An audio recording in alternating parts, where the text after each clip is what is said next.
Hola hermanos, bendiciones. Los invito a que junten sus manos, cierren sus ojos y antes de arrancar vamos a hacer una oración. Vamos a decirle a nuestro papá: Señor, te pido que pongas tus manos, Padre, que seas tú, Padre Santo, el que dé esta palabra. Te damos la gloria y la honra a ti, Señor Jesús. Tú eres el autor, Padre Santo, y te agradecemos por esta palabra que hoy nos regalas, Señor. Te pido que toques el corazón de muchos, Padre Santo, y que no me vean a mí, sino que te vean a ti, papá.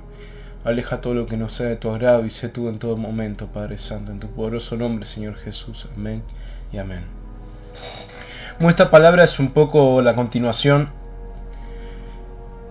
o algo que tiene mucho que ver con la palabra anterior, ya que vamos a estar hablando de David. Vamos a volver a tocar la historia de David.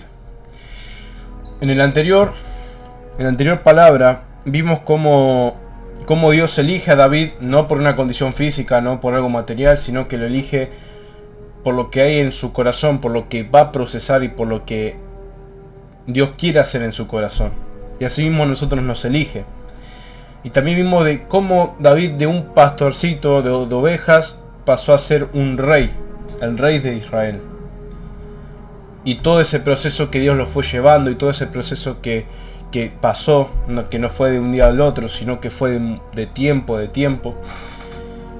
y de cómo esa relación de David con Dios es una relación de amor profunda que tiene el Señor con su siervo David. Hoy vamos a ver el versículo de 2 Samuel 11. Vamos a seguir viendo la historia de David y vamos a ver qué pasa en la historia de David con este versículo. ¿Qué nos cuenta este versículo de la historia de David?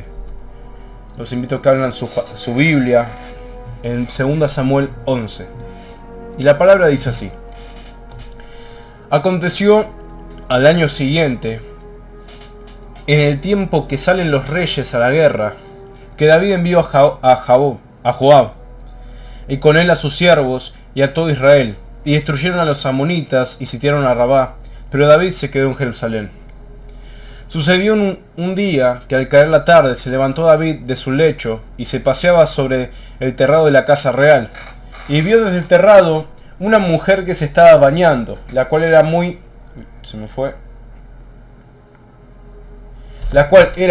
hermosa. Envió David a preguntar por aquella mujer y le dijeron: aquella mujer es Betsabé, hija de Eliam, mujer de Urías Eteo. Y envió David mensajeros y la tomó y vino a él, y él durmió con ella. Y luego ella se purificó de su inmundicia y se volvió a su casa. Y concebió la mujer y envió a hacerlo saber a David diciendo: estoy encinta. Wow, empezamos fuertes con este versículo. Acá en la Biblia nos está diciendo que Israel estaba en guerra, estaba en batalla, pero que esta vez David se quedó en Jerusalén, que esta vez David se quedó en su reino, y que mientras él estaba en Jerusalén estaba paseando por su terraza y vio una mujer bañándose y la hace llamar, y se entera que esa mujer se llama Betsabé, que es hija de Eliam, mujer de Urías Eteo. Entonces la tomó y se acostó con ella, y al final nos dice que esa mujer quedó embarazada y se lo hace saber a David. O sea que la historia ya comienza muy fuerte y nos hace entender y nos muestra de cómo David cometió adulterio y de cómo David tomó la mujer de otra persona, de un hombre. Vamos a seguir leyendo y dice: entonces David envió a decir a Joab: envíame a Urías Eteo. Y Joab envió a Urías a David. Cuando Urías vino a él, David le preguntó por la salud de Joab, y por la salud del pueblo, y por el estado de la guerra. Después dijo David a Urías: descienda a tu casa y lava tus pies. Y saliendo Urías de la casa del rey, le fue enviado presente de la mesa real. Mas Urías durmió en la puerta de la casa del rey, con todos los siervos de su señor, y no descendió a su casa. E hicieron saber esto a David diciendo: Urías no ha descendido a su casa. Y dijo David a Urías: ¿no has venido al de camino? ¿Por qué pues no desciendes a tu casa? Y Urías respondió a David: el arca e Israel y Judá están bajo tienda. y mi señor Joab y los siervos de mi señor en el campo, ¿y habría yo de entrar a mi casa para comer y beber y a dormir con mi mujer? Por vida tuya y por vida de tu alma, que yo no haré tal cosa. Y David dijo a Urías, quédate aquí aún hoy, y mañana te despacharé. Y se quedó Urías en Jerusalén aquel día y el siguiente. Y David lo convidó a comer y a beber con él, hasta embriagarlo. Y él salió la tarde a dormir en su cama con los siervos de su señor, mas no descendía a su casa. Venida la mañana, escribió David a Joab una carta, la cual envió por manos de Urías.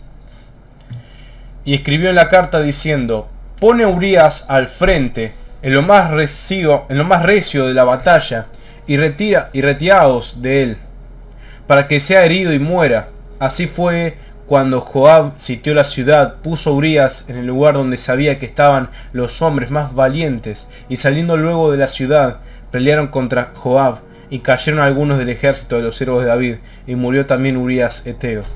Entonces envió Joab e hizo saber a David todos sus asuntos de la guerra, y mandó al mensajero diciendo, cuando acabes de entrar al rey, todos los asuntos de la guerra, si el rey comenzare a enojarse y te dijere, ¿por qué os acercasteis demasiado a la ciudad para combatir? ¿No sabíais que suelen arrojar desde el muro? ¿Quién hirió a Abimelech, hijo de Jerobal? ¿No echó una mujer del muro un pedazo de una rueda de molino y murió Tebes? ¿Por qué os acercasteis tantos al muro? Entonces tú le dirás, también tu siervo Urías Eteo es muerto. Fue el mensajero y llegado contó a David todo aquello a que Joab le había enviado. Y dijo el mensajero a David, prevalecieron contra nosotros los hombres que salieron contra nosotros al campo, bien que nosotros le hicimos retroceder hasta la entrada de la puerta, pero los flecheros tiraron contra sus siervos desde el muro, y murieron algunos de los siervos del rey, y murió también tu siervo Urías Eteo. Y David dijo al mensajero, así dirás a Joab, no tengas pesar por esto, porque la espada consume, ora a uno, ora a otro, refuerza tu ataque contra la ciudad hasta que la rindas, y tú aliéntale. Oyendo la mujer de Urías que su marido Urías era muerto, hizo duelo por su marido, y pasado el luto envió David y la trajo a su casa, y fue ella su mujer, y le dio a luz un hijo, mas esto que David había hecho fue desagradable ante los ojos de Jehová. Y quiero que le quede presente este versículo, mas esto que David había hecho fue desagradable ante los ojos de Jehová. Y entrándonos en contexto, nos dice que David, una vez que se entera de que dejó a esta mujer embarazada, para hacerse el que no tenía nada que ver, fue a llamar a Urías.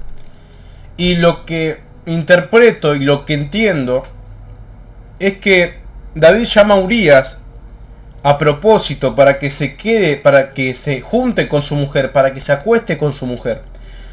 Así, cuando el bebé nazca, pareciere que es de Urías y no de David. Pero Urías le dice a David, Urías es un hombre, nos muestra en la Biblia que es un hombre recto ante los ojos de Dios. Y Urías le dice, ¿cómo yo voy a estar en mi casa comiendo y bebiendo y estando con mi mujer si allá mis hermanos están peleando? No voy a entrar a mi casa hasta que esto no pare. Entonces David embriaga a Urías para que así ebrio pueda ir a su casa y estar con su mujer. Pero aún así no lo hizo. Entonces la única manera que tenía David de tapar su adulterio y de tapar su error era haciendo que Urías se acueste con su mujer para probar y así dar a entender que ese bebé era hijo de Urías. Pero al no pasar esto, porque Urías no se juntó con su mujer, no le quedó otra a David que mandarlo a matar. Él, como siendo rey, tenía la autoridad para enviarlo al frente a que lo maten. Y así fue.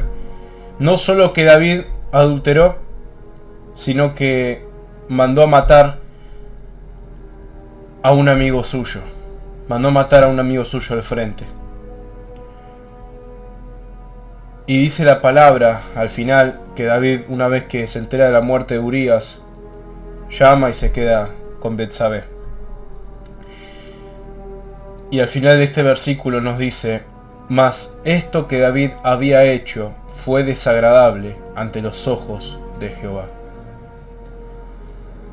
Vamos al siguiente versículo. Segunda Samuel 12 nos dice: Jehová envió a Natán a David, y viniendo a él, le dijo, y quiero que presten atención con esta especie de parábola. Había dos hombres en una ciudad, el uno rico y el otro pobre. El rico tenía numerosas ovejas y vacas, pero el pobre no tenía más que una sola corderita, el que había comprado y criado, y había crecido con él y con sus hijos juntamente, comiendo de su bocado y bebiendo de su vaso y durmiendo en su seno y la tienda como a una hija. ¿Y por qué Dios le manda al profeta Natán a que le diga esto a David? Porque David, hermanos, a pesar de que ahora es rey, David sabe lo que es ser un pastor. David sabe lo que es cuidar y criar las ovejas. David sabe, porque no se olviden que David fue pastor. Dice la palabra: y vino uno de camino al hombre rico, y éste no quiso tomar de sus ovejas y de sus vacas para guisar para él caminante que había venido a él, sino que tomó la oveja de aquel hombre pobre y la preparó para aquel que había venido a él. Entonces dice que un hombre rico que tenía un montonazo de ovejas, que tenía un montonazo de vacas, le vino un visitante y no quería estar matando una de sus vacas, una de sus ovejas, a pesar de que tenía un montonazo y de seguro tenía personas que las críen, que las cuiden. Entonces va el hombre rico y agarra la ovejita de este hombre pobre para darle de comer. Y esta ovejita de este hombre pobre, de este hombre sencillo, era la ovejita que él trataba como una hija. Entonces dice la palabra que David se encendió en furor de en gran manera contra aquel hombre. Y dijo a Natán: vive Jehová, que que tal hizo es digno de muerte, y debe pagar la cordera en 4 tantos, porque hizo tal cosa y no tuvo misericordia. Y dice, y debe pagar la cordera con 4 tantos. Entonces dijo Natán a David: tú eres aquel hombre. Así ha dicho Jehová Dios Israel: yo te ungí por rey sobre Israel, y te libré de la mano de Saúl, y te di la casa de tu señor, y las mujeres de tu señor en tu seno. Además te di la casa de Israel y de Judá, y si esto fuera poco, te habría añadido mucho más. ¿Por qué pues tuviste en poco la palabra de Jehová, haciendo lo malo delante de sus ojos? A Urías Eteo heriste a espada, y tomaste por mujer a su mujer, y a él lo mataste a espada de los hijos de Amón. Por lo cual ahora no se apartará jamás la casa de la espada, de tu casa la espada, por cuanto me menospreciaste y tomaste la mujer de Urías Eteo, para que fuese tu mujer. Así ha dicho Jehová: he aquí yo haré levantar el mal sobre ti de tu misma casa, y tomaré tus mujeres delante de tus ojos, y las daré a tu prójimo, el cual yacerá con tus mujeres a la vista del sol. Porque tú lo hiciste en secreto, mas yo haré esto delante de todo Israel a pleno sol.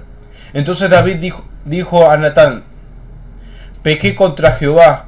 Y Natán dijo a David: también Jehová ha remitido tu pecado, no morirás. Mas por cuanto tu asunto hiciste blasfemar a los enemigos de Jehová, el hijo que te ha nacido ciertamente morirá.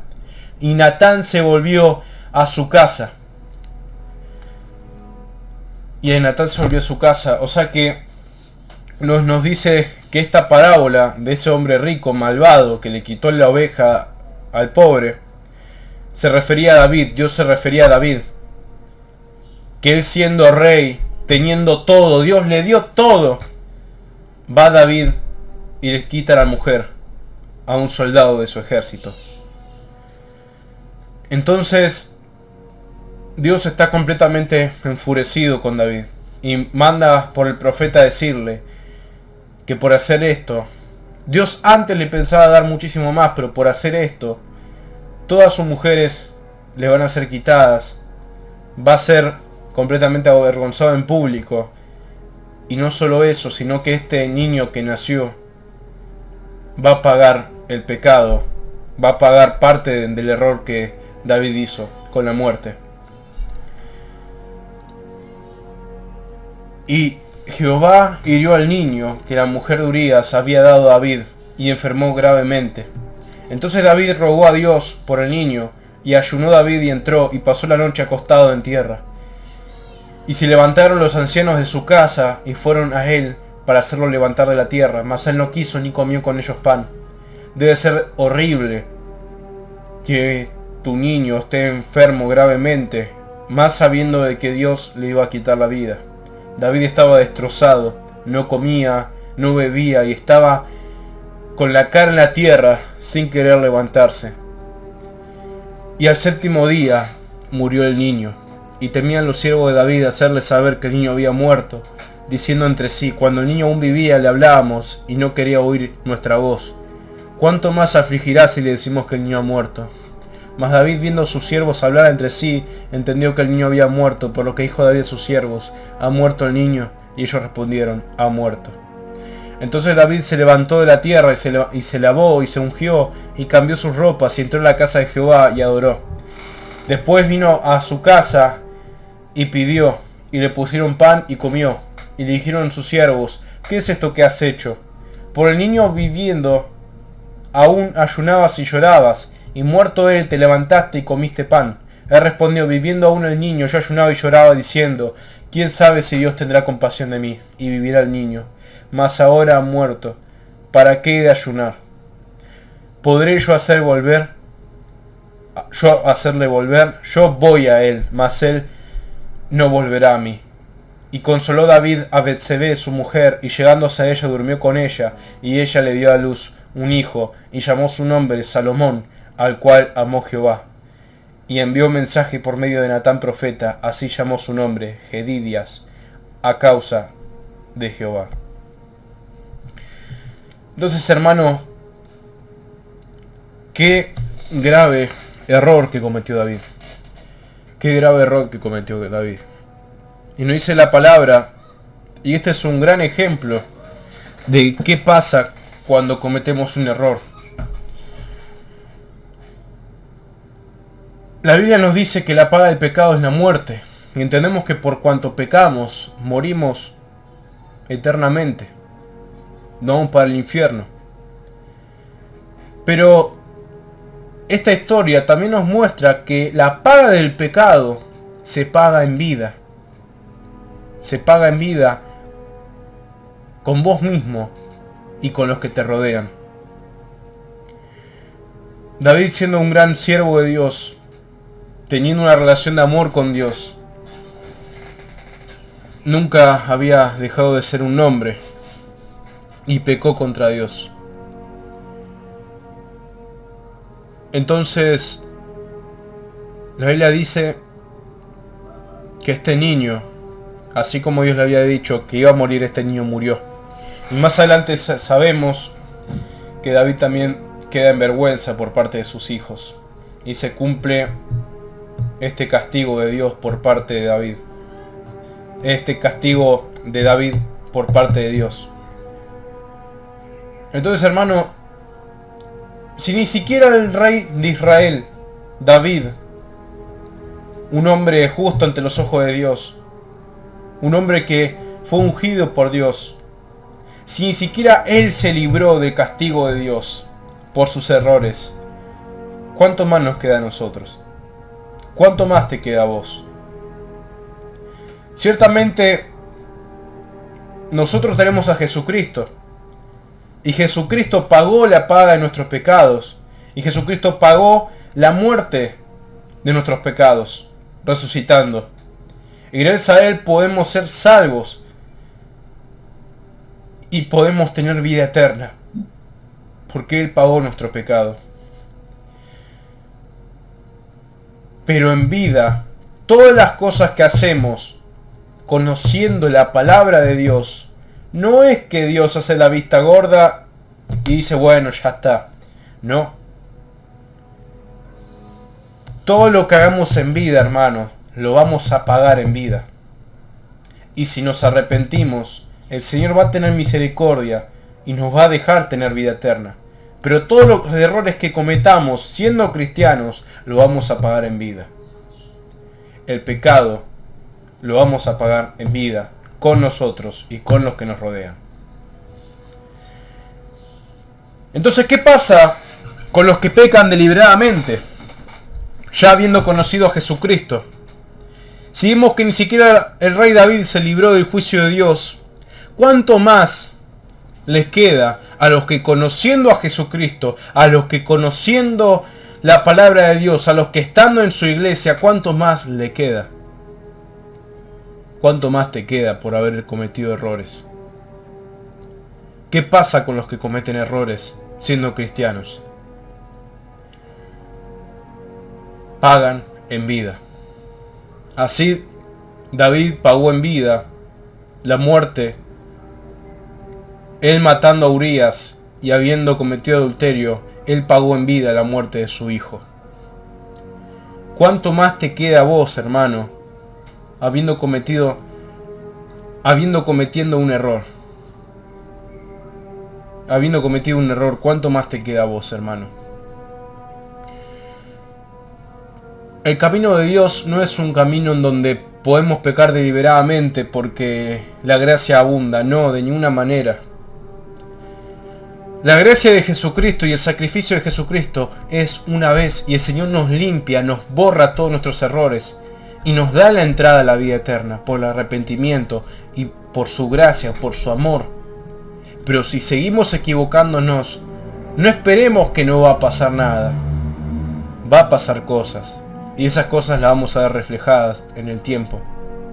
Por ahí cometemos un pecado y no vemos el juicio de Dios al instante. Pero al paso del tiempo vemos cómo cada error que nosotros cometimos, ya conociendo a Jesucristo, vemos cómo cada error se va a ir presentando en nuestras vidas. Porque Dios es justo juez.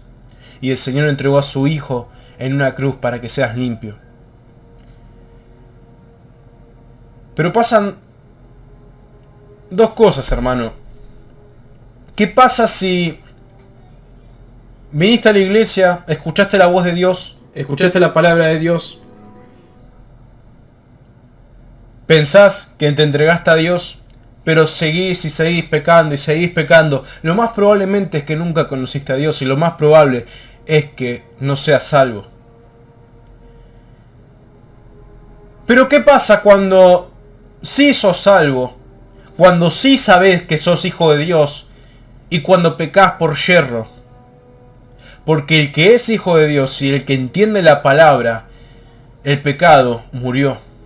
La humanidad murió en él. Pero ¿qué pasa si aún así vuelve a cometer un error?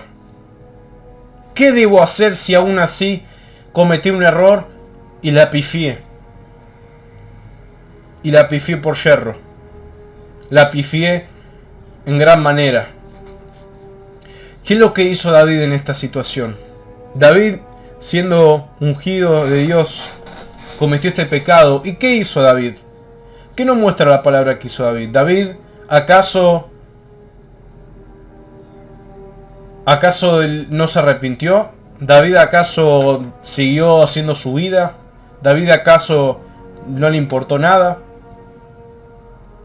Lo que nos muestra la palabra es que David no solo que sigue conservando su reino, no solo que Dios no lo descartó, sino que Dios le da un nuevo hijo.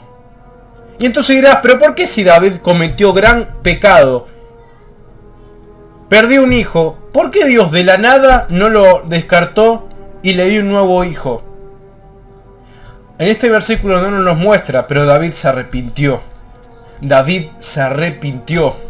¿Qué pasó con David que no fue descartado? Porque David se arrepintió. ¿Qué pasó con David que tuvo un nuevo hijo? Porque David se arrepintió. ¿Qué pasó con David que pudo seguir adelante? Porque David se arrepintió.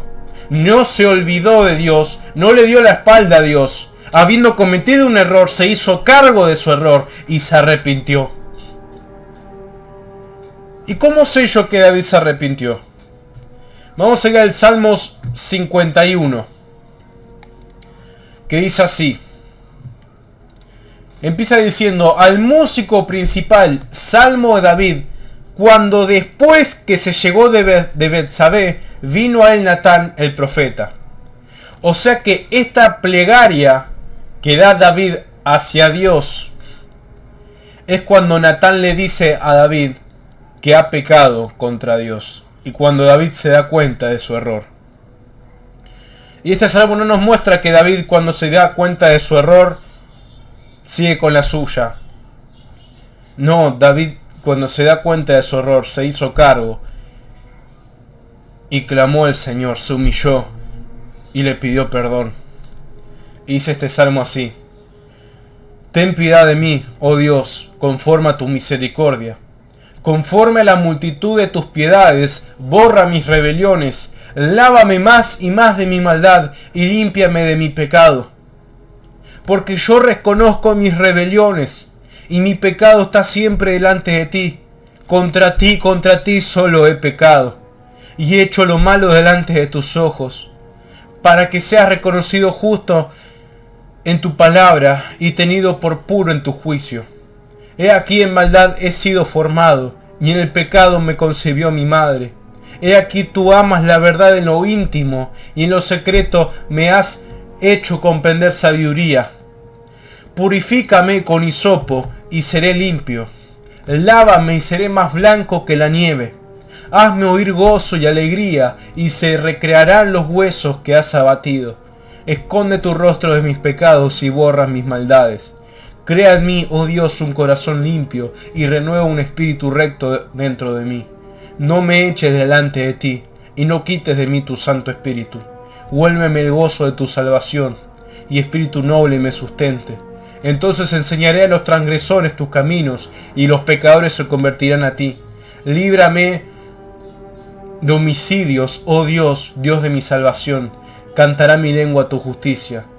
Señor, abre mis labios y purificará mi boca tu alabanza. Porque no quieres sacrificio, que yo lo daría. No quieres holocausto. Los sacrificios de Dios son el espíritu quebrantado. Presten atención, los sacrificios de Dios son el espíritu quebrantado. El corazón contrito y humillado no despreciarás tú, oh Dios. Haz bien con tu benevolencia, Sión. Edifica los muros de Jerusalén. Entonces te agradarán los sacrificios de justicia, el holocausto u ofrenda del todo quemada.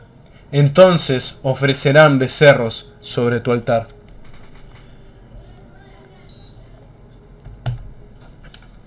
Hermanos, no nos dice la palabra que David se apartó de Dios, que David fue rebelde y se alejó de Dios. La palabra nos indica que David se arrepintió. Que David se arrepintió. Y cuando la Biblia nos dice que nos sigue mostrando que David sigue siendo rey y que le dio un nuevo hijo, Salomón, el próximo rey, el cual conocemos, Dios nos da a entender que tuvo misericordia de David y lo perdonó. David pagó el precio de lo que había hecho, pagó el error, pero David no se hizo el tonto y se apartó de Dios. David se hizo responsable y se hizo cargo de su error y se arrepintió. Y así Dios lo perdonó y le volvió a dar otro hijo y no lo descartó. Y en esta oración donde David clama a Dios, David le pide constantemente a Dios que borre sus pecados, que cree en su corazón un corazón limpio, que le dé la oportunidad de alabarlo otra vez a Dios. Y así Dios lo hizo, porque Dios es un Dios misericordioso, es un Dios bueno y es un Dios que ama. Pero también Dios es un Dios justo, el cual, habiendo cometido el error David, Dios hizo que David pague el error que había cometido. Pero David, como siervo de Dios, no se apartó, sino que le pidió perdón a Dios. Y si no le perdía el perdón a Dios y si no se humillaba, lo más probable es que David hubiera terminado descartado y hubiera terminado en la nada. Miren lo que puede hacer el arrepentirse y humillarnos a Dios. ¿Cuánto vale el arrepentimiento? Mucho, que tanto vale que en este salmo David dice: le hice a Dios: Señor, tú no quieres holocaustos de los cuales yo te puedo dar. Tú quieres un corazón arrepentido, un corazón quebrantado, un corazón de verdad humillado y arrepentido por lo que hizo. Y ese es el corazón que busca a Dios, hermano. ¿Y qué nos dice esta historia? Que si cometiste un error, tenés la oportunidad de arrepentirte. Tenés la oportunidad de arrepentirte. Si estás en el mundo, tenés la oportunidad de arrepentirte. Si cometiste un error, conociendo la palabra de Dios, tenés la oportunidad de arrepentirte. Dios te va a hacer pagar tu error. Dios te va a hacer pagar tu error. Pero el que te arrepientas va a hacer que Dios tenga misericordia y no te descarte por completo. Y puedas tener vida eterna. Entonces, hermanos, esta es la importancia del arrepentimiento. Esta es la importancia del arrepentimiento. Que por el arrepentimiento, un error tan grande como el que cometió David, Dios lo perdonó. Dios tuvo misericordia de su siervo. Y no lo descartó y le dio un nuevo hijo. ¿Qué hubiera pasado si él no se hubiera arrepentido? No solo que hubiera perdido ese hijo, sino que hubiera sido descartado por completo. Entonces, ¿qué queda de tu vida? ¿Qué queda de tu vida cuando pecas deliberadamente pensando: si me arrepiento ya está? No, hermano, el arrepentirse es parar el juicio de Dios, pero Dios va a pagar, te va a hacer pagar lo que hiciste en vida. Ya conociendo a Jesucristo, Dios te va a hacer pagar lo que hiciste en vida. Pero el arrepentimiento, el arrepentirse, va a hacer que Dios tenga misericordia, te limpie.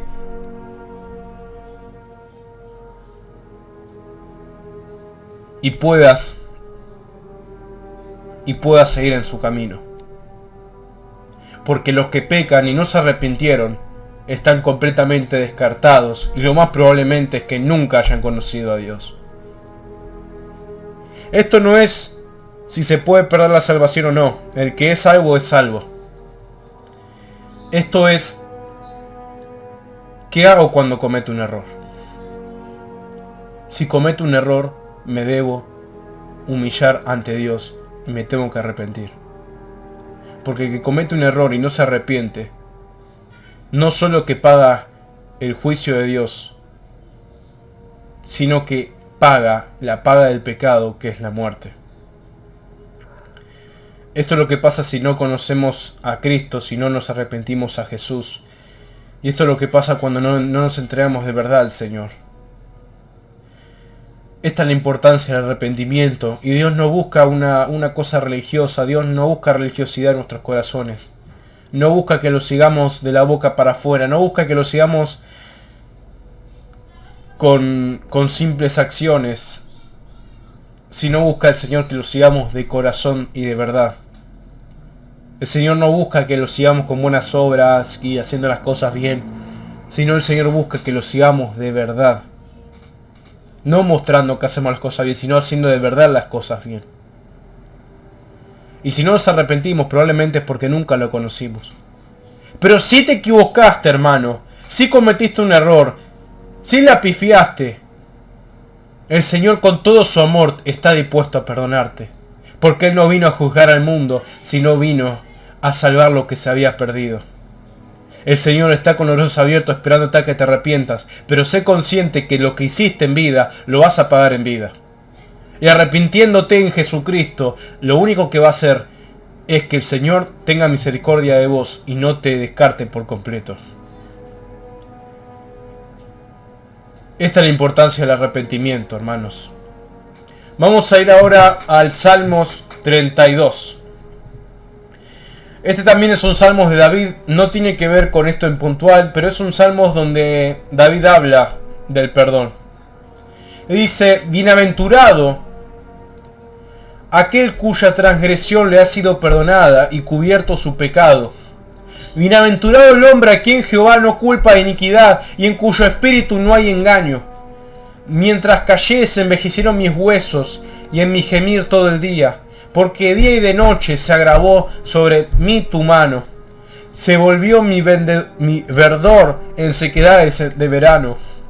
Mi pecado te declaré y no encubrí mi iniquidad. Dije, confesaré mis transgresiones a Jehová y tú perdonaste la maldad de mi pecado. Por esto orará a ti todo santo en el tiempo que se pueda ser hallado. En que pueda ser hallado. Ciertamente la inundación de muchas aguas no llegarán estas a él. Tú eres mi refugio, me guardarás de la angustia, con cánticos de liberación me rodearás.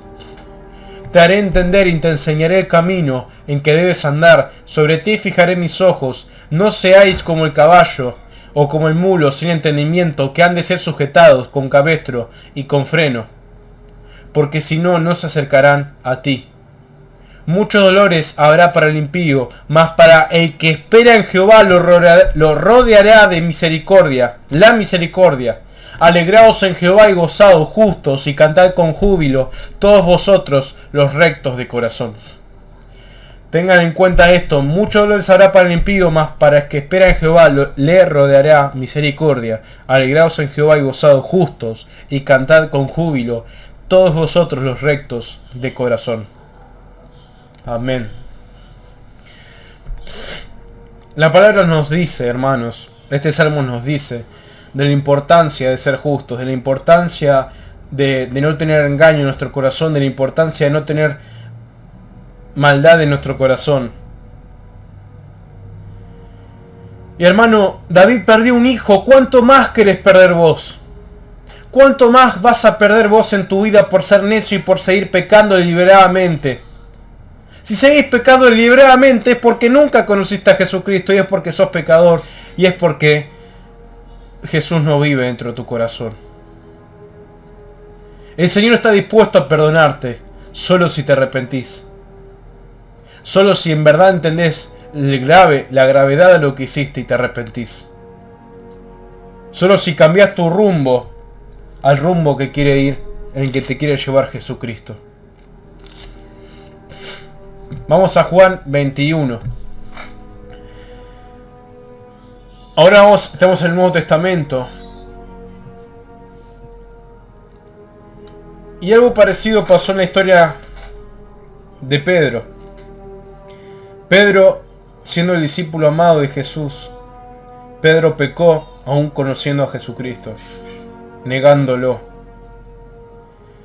Y Pedro sí es salvo, y Pedro sí es limpio, pero aún así cometió pecado, y aún así la pifió. Entonces Pedro dice la palabra que cuando Jesús había partido, cuando Jesús había muerto en la cruz, dice que él volvió a lo suyo, él volvió a pescar, él volvió a hacer lo que hacía antes. Y me lo imagino a Pedro completamente ido. Pero dice que cuando Jesús resucita y se le aparece a sus discípulos, se vuelve a encontrar con Pedro. Y no nos muestra la palabra a un Jesús con odio, a un Jesús con ira, a un Jesús con juicio. No nos muestra la palabra eso. Nos muestra la palabra que Jesús, cuando se le aparece a sus discípulos, cuando resucita, va en busca de Pedro y lo perdona. Lo perdona. Pedro se arrepintió y Jesús lo perdona. Pedro reconoció ese error y se hizo cargo de su error y Jesús lo perdonó. ¿Qué hubiera pasado si Pedro no se hubiera arrepentido? Hoy no conoceríamos esta historia como el discípulo de Pedro, como el discípulo de Jesús. Juan 21, 15 nos dice: Cuando hubieron comido, Jesús dijo a Simón Pedro: Simón, hijo de Jonás, ¿me amas más que a estos? Le respondió: Sí, Señor, tú sabes que te amo. Él le dijo: Apacienta mis corderos. Volvió a decirle la segunda vez: Simón, hijo de Jonás, ¿me amas? Pedro le respondió: Sí, Señor, tú sabes que te amo. Le dijo: Pastorea mis ovejas. Les dijo la tercera vez: Simón, hijo de Jonás, ¿me amas? Pedro se entristeció de que le dijese la tercera vez: ¿me amas? Y le respondió: Señor, tú lo sabes todo, tú sabes que te amo. Jesús le dijo: Apacienta mis ovejas. De cierto te digo, cuando eras más joven te ceñías e ibas donde querías, mas cuando ya eras viejo extenderás tu mano y te ceñirá otro y te llevará a donde no querías. Esto dijo dando a entender con qué muerte había de glorificar a Dios. Y dicho esto, añadió: sígueme, sígueme. Jesús no le dijo: apártate de mí. Jesús le dijo: sígueme. Pedro no se apartó de Jesucristo. Pedro le dijo: Señor, yo te amo. Y hermano, la palabra nos dice que el que pisotea el cuerpo de Jesús, que el que pisotea el sacrificio de Jesús, una ira enorme de Dios va a caer sobre su vida. Una ira enorme de Dios va a caer sobre sí mismo y sobre todos los que le rodean. Cuando vos pecás contra el Señor, conociendo al Señor, una ira enorme va a venir sobre tu vida. ¿Cómo cambio esto? Arrepintiéndome. Arrepintiéndome. La Biblia dice que Pedro siguió pecando, siguió haciendo la suya, siguió siendo un rebelde. No. Pedro se arrepintió, cambió y siguió hacia adelante. Y siguió hacia adelante. ¿Y qué pasa con los que no se arrepienten? Con los que no se arrepienten termina como Saúl. Terminan descartados. O más reciente terminan como Judas. Judas nunca había conocido en verdad a Jesucristo. Judas nunca había sido un seguidor de verdadero. En la iglesia hay muchos Judas, en el sentido de que en la iglesia hay muchos que piensan que conocen a Jesús, pero en verdad no lo conocen. Porque siguen siendo podridos por dentro, porque no cambiaron. Judas pecó porque Judas no dejó de ser Judas. Judas era ladrón y siguió siendo ladrón. Siguió siendo codicioso. Y cuando en tu vida seguís siendo lo que eras antes, es porque no cambiaste. Es porque no te arrepentiste. Es porque no hiciste ese cambio. Porque no le abriste tu corazón al Señor. Porque cuando Dios te dice al corazón todo lo que está mal en tu vida, lo ignorás y no lo querés hacer. No lo querés hacer porque no te conviene, porque preferís tus fornicaciones, porque preferís tus pecados, tu avaricia, tu codicia. No lo querés seguir al Señor porque preferís estar podrido.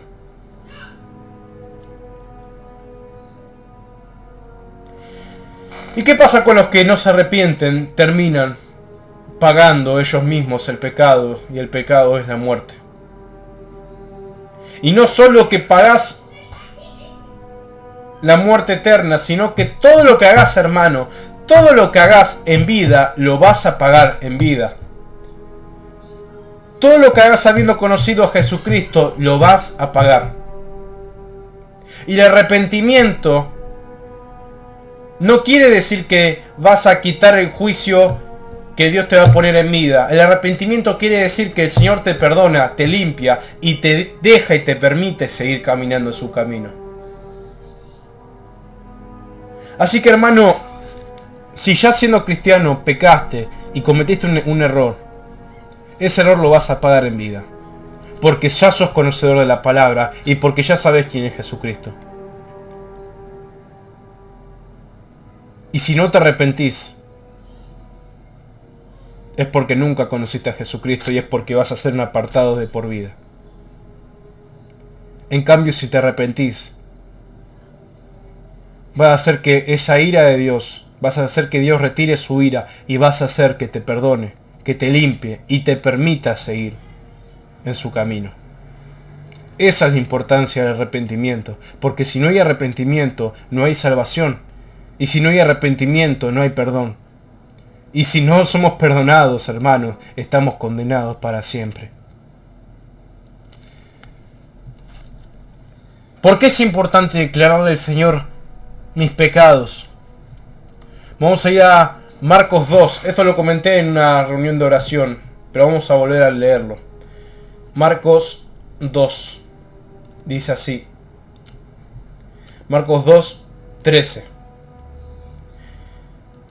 Después volvió a salir al mar, y toda la gente venía a él y les enseñaba, y al pasar vio a Leví, hijo de Alfeo, sentado al banco de los tributos públicos, y le dijo, sígueme. Y levantándose le siguió.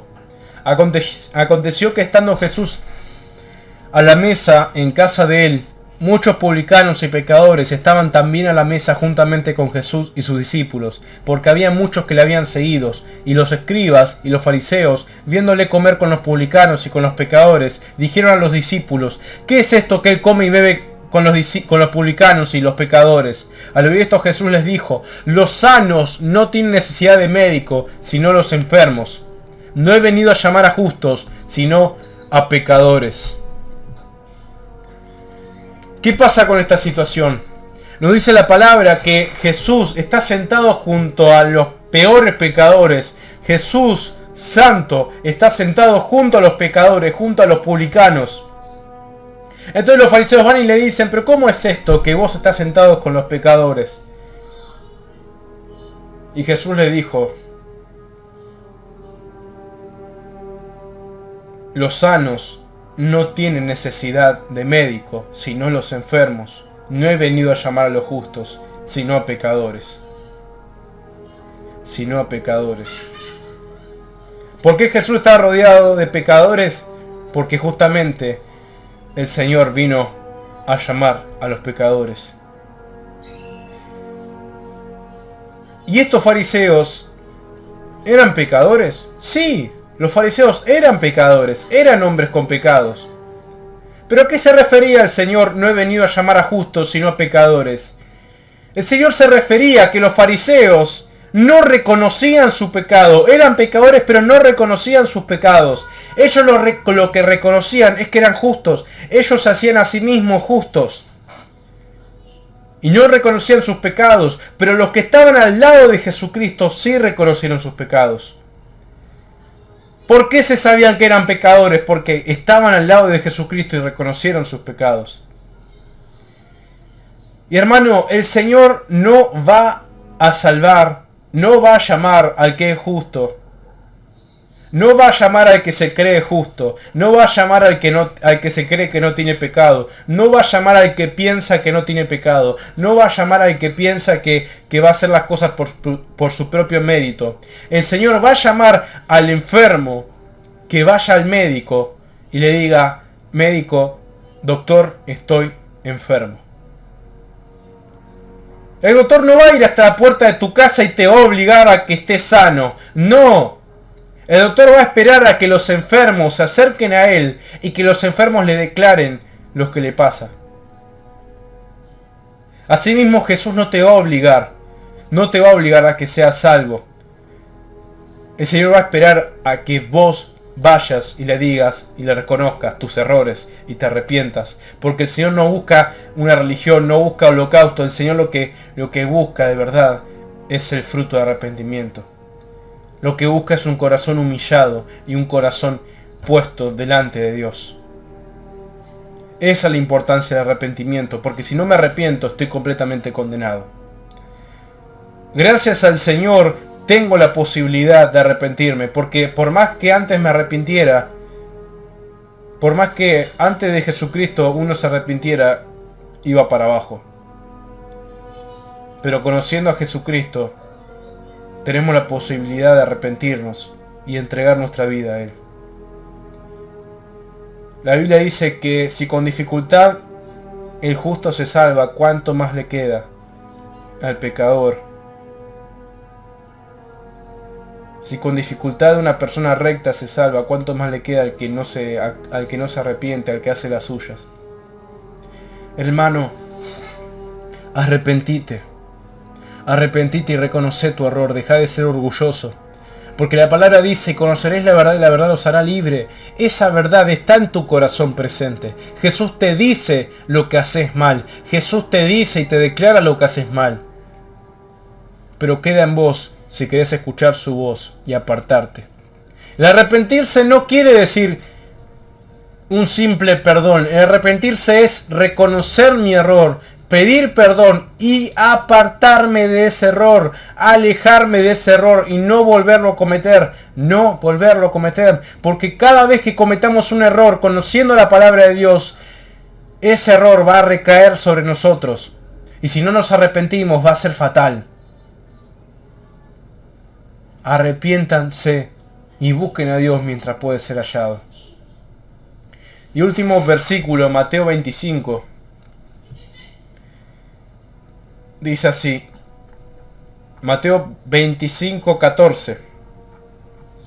Pero no. Mateo 25, 31. Ya este es el último versículo. Y esto ya es algo actual, hermanos. Cuando el Hijo del Hombre venga en su gloria, y todos los santos ángeles con él, entonces sentará en su trono de gloria, y serán reunidas delante de él todas las naciones, y apartará los unos de los otros, como aparta el pastor a las ovejas de los cabritos.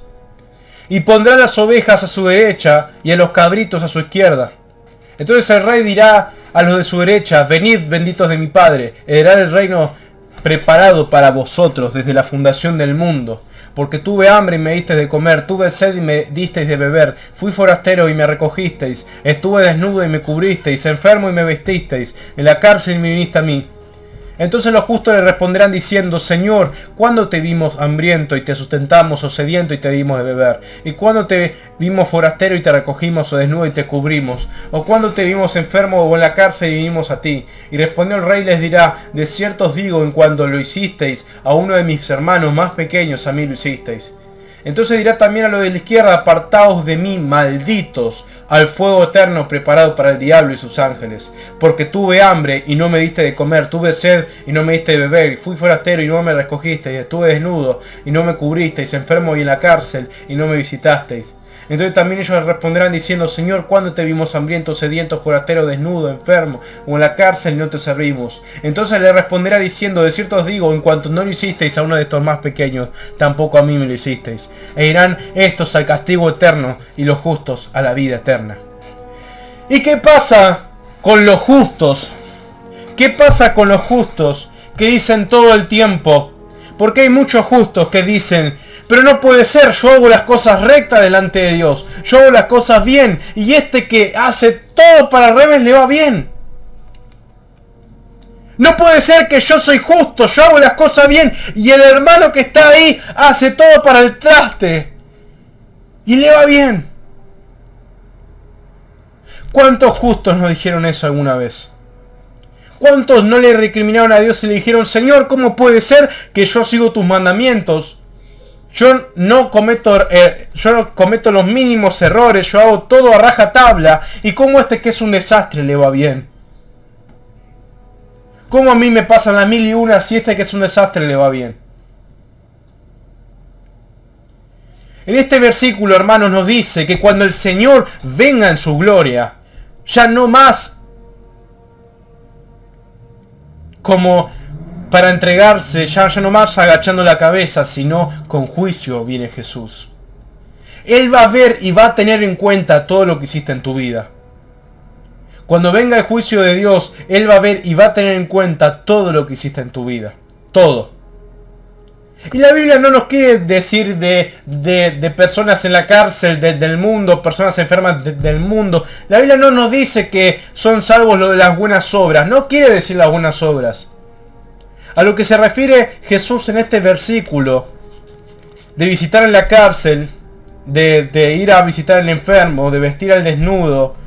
Porque en la época de antes, cuando los cristianos eran perseguidos por los romanos, eran encarcelados. Y las cárceles romanas no son como las cárceles de hoy en día. En las cárceles romanas te tenían desnudo, te tenían desnutrido, no te alimentaban, no te daban nada. Y la única forma de que puedas sobrevivir en la cárcel era que alguien venga y te trajera la comida. Era que alguien venga y te dé vestimenta. Y esto pasaba en la iglesia primitiva. Cuando un hermano era perseguido y metido en la cárcel, el hermano que estaba afuera iba y lo visitaba, jugándose la vida porque sabía que encarcelaban a los cristianos, iba y lo visitaba y le daba de alimento y lo vestía. ¿Qué más queda de ustedes, iglesia? Que lo único que sienten por el hermano es envidia, lo único que sienten por el hermano es odio. ¿Qué queda para la iglesia? ¿Qué queda para las personas en la iglesia que lo que sienten por su hermano es odio, envidia, no lo quieren ver bien? Se disgustan si le pasa algo bueno. Bueno, el Señor dice que lo va a apartar a una izquierda y le va a decir, porque no hicieron esto con sus hermanos, en los cuales yo habito, no me hicisteis a mí. Apartaos de mí, malditos. Y todos los justos, hermanos, que estén recriminándole a Dios, que por qué al otro que hace las cosas mal le va bien, pídanle perdón a Dios y arrepiéntanse, porque el Señor ve sus corazones, y el justo, tanto como el justo como el malvado, van a tener su recompensa. Y el justo no piense que Dios no mira sus acciones, Dios mira tu acción. Dios mira las cosas que haces bien, y Dios tiene en cuenta lo que haces de corazón. Y lo que haces en amor en Jesucristo. Nunca te canses de hacer las cosas justas. Nunca te canses de hacer las cosas bien. Nunca te canses de hacer lo justo delante de Dios. Nunca. Nunca te canses de hacer las cosas correctas. Porque por un error David perdió a su hijo. Vos por un error podés perder a tu familia. Vos por un error podés perder tu trabajo. Vos por un error podés perder tu salud. Hasta tu vida. Entonces si te equivocaste y cometiste un error, arrepentite antes de que sea tarde. Arrepentite. Y busca a Dios mientras puede ser hallado, porque la Biblia nos dice que el Señor, estamos en un tiempo en que el Señor tiene misericordia de nosotros. Pero ese tiempo se va a acabar. Y dejá al hermano que haga las cosas mal. Dejá que siga haciendo las cosas mal como quieras. Vos como hijo de Dios tenés que ir a avisárselo y advertírselo. No con juicio, sino con amor. Porque Jesús va a mirar los corazones de cada uno y si no te arrepentís, vas a pagar vos solito la paga del pecado que es la muerte. Padre Santo, te damos la gloria y la honra por esta palabra, Señor, y te agradecemos, Señor Jesús. Y te agradecemos, Padre Santo, porque tú eres un Dios justo, Señor, un Dios que nos muestra la verdad, Señor, en nuestros corazones. Padre, entregamos, Señor, nuestros pecados delante de ti y quebranta todo corazón que esté escuchando esta palabra, Señor, para que se arrepienta en tus pies, Señor Jesús. Te agradecemos porque tú eres un Dios bueno, un Dios misericordioso, un Dios que nos perdona, Señor, y nos restaura. Entregamos todo en tus manos, Padre Santo, y bendice a tu iglesia y a tu pueblo Israel, Señor. Te lo pedimos en tu poderoso nombre, Señor Jesús. Amén y amén. Que Dios los bendiga, hermanos.